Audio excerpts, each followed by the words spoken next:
I literally sat down 20 minutes ago to record a video for you all while I was doing my makeup. If you haven't noticed, my makeup is already almost done. Y'all, why did I forget to turn on my mic? I just turned it on like 2 minutes ago. I went back and watched the video that I've recorded for 20 minutes and you cannot hear shit because I didn't turn on my mic and I'm gonna have to start from the beginning. Okay, so I'm gonna just start over. And I'm sorry, I've already did pretty much my whole entire face and I didn't talk about products or anything, but this was a video about how I got started as a lash artist. I'm really upset right now. Like, wow, Day, you're such a dumbass. Okay. So, how I got started as a lash artist. This is going to be really quick. Okay, so I went to hair school in 2015, graduated in 2016, and I went to, no, scratch that. Okay, here we go. Just because I'm so irritated about what I just did, I can't even like think straight. When I first started doing hair, when I first started doing hair in hair school, I loved it. Okay. I was really good at cut and I was really good at color and I was really good at styling hair.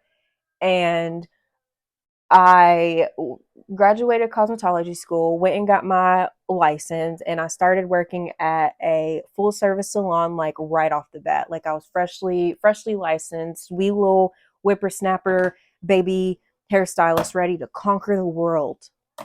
I worked in this full service salon that was not fun and it really sucked. I didn't like it. And they did this like mentorship program. And I had this girl that I mentored. I was like her assistant, and she was awful at the time. I cried on my way to work. I cried on my way home. I cried in the bathroom. I hated it. I was there for probably a month and a half and I left. That's when I started working at a very popular blowout bar. And I will say that I did like my job there. I was surrounded by some really cool individuals. I met some really dope people working at this job. I met some really cool clients, really cool clients. I had this, it wasn't like a clique, but it kind of was a clique. I had this clique of people that I hung out with, and I was the baby of the clique and they were all older than me, but we went out together, we vibed. That was like one of my favorite jobs. The pay was very shitty, but I actually enjoyed going to work every day. It was exhausting doing 8 and 9 heads a day, but I loved my job there so much and the people that like I was surrounded by. So it was worth it. Fast forward a little bit, I found out that I was pregnant with my daughter and I'm not going to be able to support myself and a child on this salary. So I literally was sitting in the break room one day on my lunch break looking at different jobs. And at this point, I was so ready to give up in the beauty industry, in the hair world, in just my whole entire career that I chose. I was so ready to throw in the towel and just say, you know what? This is not working out as I planned. And I had only been licensed for probably like a year. And I was like, you literally just got started. Found this ad on Indeed for lash extensions. And where I worked, a lot of the clients got their lashes done. And some of the girls that I worked with, there was one girl that I worked with that actually did lash extensions, and she comes into play later in the story. I knew what lash extensions were. I had heard about them, and I was like, okay, I'm definitely interested in trying this. The pay wasn't great, but it was a heck of a lot better than what I was being paid at the time. So I filled out an application, and about a week later, I got a phone call. Hey, Miss Loxon, we would like to interview you for the job. Bet. Okay. So I had the interview. I did not disclose that I was pregnant, and I started showing very early with my daughter. And so I had a little bit of a bump, and I wore very loose fitting clothes to my interview because I did not want to not get the job because I was pregnant. They later found out that, hey, your belly is very swollen. And I was like, Yeah, I'm pregnant. was there for a while, and I just lashed all the way through my pregnancy. And it got to the point to where I was so big and miserable, I had to take my maternity leave early because I literally could not sit. And I took my maternity leave when I was 37 weeks pregnant, and I did not have my daughter until I was 41 weeks. Like, your girl was just watermelon belly, just all baby. So I took 8 weeks of my maternity leave, and then I went right back into lashing. So I went back and I really started to get busy, and I loved it. I loved everything about lashes. I loved sitting down, getting to know clients. It's one of my favorite things about what I do is getting to know clients on a personal level. Because if you think about it, when you're doing hair, you're seeing these clients every 6 to 12 weeks, okay? Whether it's for cut and color, highlights, whatever. I'm seeing clients every 2 to 3 weeks, okay? So sometimes I'm seeing clients two times, three, maybe even 3 times a month if they come in for a mini fill before vacation. So you get to know your clients on a whole new different level, and you would be very surprised at what people tell you when their eyes are closed. I lashed there at this place. I stayed there for another year, and once my year was up, because I was in a contract, I put in my 2 weeks notice and I went booth rental. And this is where that girl that I was talking about comes into play. Let me make sure my mic is on. Comes into play. So a girl that I worked with actually opened up a salon, and she had a booth rental spot open for another lash artist, and I took it. So I went booth rental, and it was a very cute, cozy salon. And I actually was like very, very happy. Like, I was very booked. I was very busy. I was doing really, really good. I did that for probably about 2 or 3 months. And then I got that wonderful letter in the mail that every person who's in a non-compete dreads. Yes, assist and deceased. Basically was like, yo, my ass is about to get sued. Okay. I have to stop. I was absolutely terrified. It's so scary being a new artist and you don't know. I did not know what I know today. Okay. It was absolutely terrifying to be like, oh my gosh. I was literally 23 at the time. This was 5 years ago. And I was like, oh my gosh, what do I do? A lot of people would have been like, no, I'm just going to throw in the towel. Like, this is way too much for me. But I was like, I'm not throwing in the towel. Like, I want this so bad. I started lashing out of this girl's apartment, and I did that for probably 2 months, I want to say. And then my clientele really took a nosedive because I was lashing out of an apartment, and that's totally understandable. And I was like, I have to get a full-time job. Like, I'm not able to pay my bills. Like, I have no clients. I'm not getting clients. Clients are not comfortable coming to an apartment. And I went and got a full-time job at another blot bar. Worked in this blot bar for probably about 8 months, and then COVID happened. So the blot bar, of course, was shut down. Everything was shut down, and I took a break from working for about 7 or 8 months.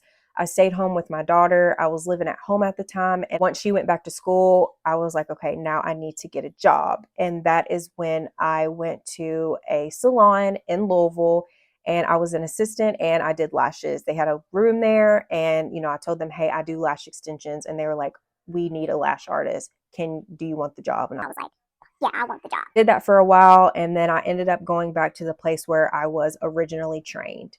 And this is when stuff really started to grow for me, is when I went back. So I was there for probably about 4 months, and I was promoted to the trainer and assistant manager. And so I was responsible for training all the new hires that came in, and I had to take a training on how to train somebody.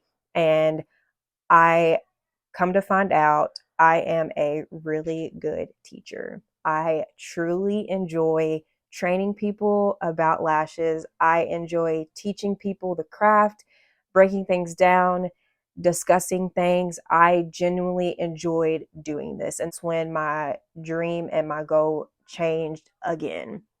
So once I realized that I really liked doing that, and I realized my true worth, I did leave this job. I was probably only there for about 6 months, but a lot of stuff happened within the company and I felt like it was my time to leave. That's when I discovered Lashtastic. I worked at Lashtastic for almost 2 years and I learned so much shit. And my work skyrocketed. I became such a dope ass artist that I was like, my drive and my hunger for this literally went through the roof. Like through the roof. I fell in love with this craft all over again.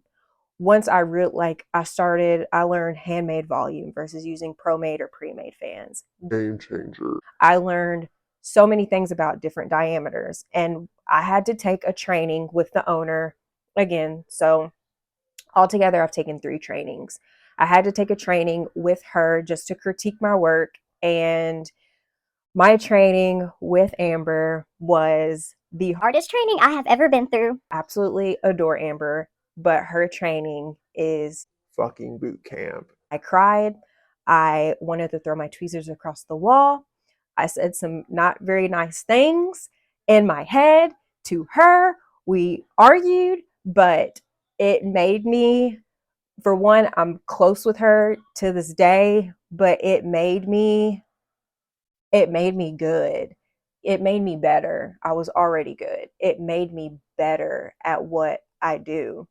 And I was there for, almost 2 years. I learned a lot. And then, of course, like I said, I've always worked in Kentucky. And I had an opportunity fall in my lap over literally 2 minutes from where I live. And I decided to jump on it. So I am now a booth renter inside of a hair salon. I have my own room, and I once again have totally fallen in love with this craft all over again. And I'm now at a place where I'm able to educate my clients to, like, their minds literally get blown. And people who don't do lashes don't know all the stuff that goes behind doing lashes. They don't know about different diameters and, different glues and adhesives and humidity and temperature and curl and, mapping. And they don't know any of that stuff. They don't know. When I have a new client lay on my bed, my main goal is to educate. The lash industry has gotten to a point to where there are people who are damaging lashes horrifically. I've said this in like the past 2 videos. Please do your research. When you are finding a lash artist, it is so important that you take time to actually educate yourself. Don't just look at reviews and, pictures and stuff like that. Dive down deep into the stuff. Zoom in on pictures. Educate yourself about isolation, just so you're aware and when you go into your appointment, you're not going in with, all these questions about the unknown, because the biggest myth in the lash industry is that lash extensions cause damage. That is not true. If you go to somebody who knows what they're doing, they are educated, they care about lash health, and they take the time to explain things to you, you're gonna be fine. It's when you go to an artist who doesn't care, they're not educated, they haven't taken the time to properly train themselves, and that's when you're gonna get damage. So I'm really upset that the first 20 minutes of this video cut off because I went into some really deep stuff, but I have to go to work and I don't have time to sit and record another really long video. I really hope that you guys enjoy this video. And if you want to see any other videos, I have my notebook with so many ideas, and I truly enjoy doing these videos for you guys. Like, I truly enjoy sitting down, discussing things. I enjoy you guys asking me questions in the comments, in my messages. Like, I truly enjoy doing this. This is literally like my dream. It fuels my soul to do this stuff for you guys, with you guys. So I really hope that you guys enjoy this video. Thank you for watching, and I love you guys.